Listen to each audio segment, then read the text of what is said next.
வணக்கம் மக்களே. மாம்பழ சீசன் முடியறதுக்குள்ள கண்டிப்பாக இதை ஒரு தடவையாவது செஞ்சு பார்த்துருங்க. மாம்பழம் யாருக்கு தான் பிடிக்காது? அதுவும் மாம்பழம் வச்சு டெசர்ட்னா சொல்லவா வேணும். வாங்க செய்யலாமா? குவிக் அண்ட் சிம்பிளாக 4 பொருள் இருந்தால் போதும், செஞ்சு முடிச்சிடலாம். ஜவ்வரிசியை ஒரு 1 ஹவர் போல் ஊற வச்சு அதை வேக வச்சுக்கணும்.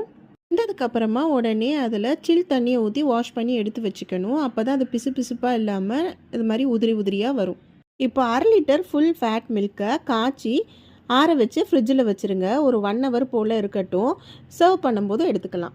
இப்போது நம்மளோட மெயின் இன்க்ரீடியன்ட் மாம்பழத்தை நல்லா பல்ப் மட்டும் எடுத்து மிக்சியில் போட்டு அடித்து வச்சுருங்க. பால் காய்ச்சும் போது ஆடை வரும் இல்லையா, அதையும் இது கூடவே சேர்த்து அடித்து வச்சுருக்கோங்க. இன்னும் டேஸ்ட் நல்லாயிருக்கும். சப்ஜா சீட்ஸையும் ஒரு 1 ஹவர் போல் ஊற வச்சுருங்க.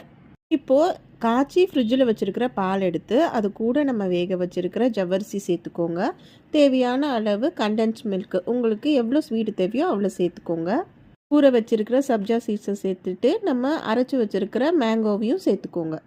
இப்போ இது எல்லாமே நல்லா மிக்ஸ் பண்ணி எடுத்தோன்னா நம்மளோட மேங்கோ சாகோ ரெடி. க்ரன்ச்சியாக வேணும்னு நீங்கள் நினச்சிங்கன்னா கொஞ்சம் நட்ஸை க்ரஷ் பண்ணி சேர்த்துக்கோங்க. இந்த சம்மருக்கு மஸ்ட்டு ட்ரை ரெசிபிங்க. நல்லா சில்லுன்னு சர்வ் பண்ணுங்கள், சூப்பராக இருக்கும். பிடிச்சிருந்தா மறக்காமல் சப்ஸ்கிரைப் பண்ணிவிட்டு லைக் பண்ணிடுங்க.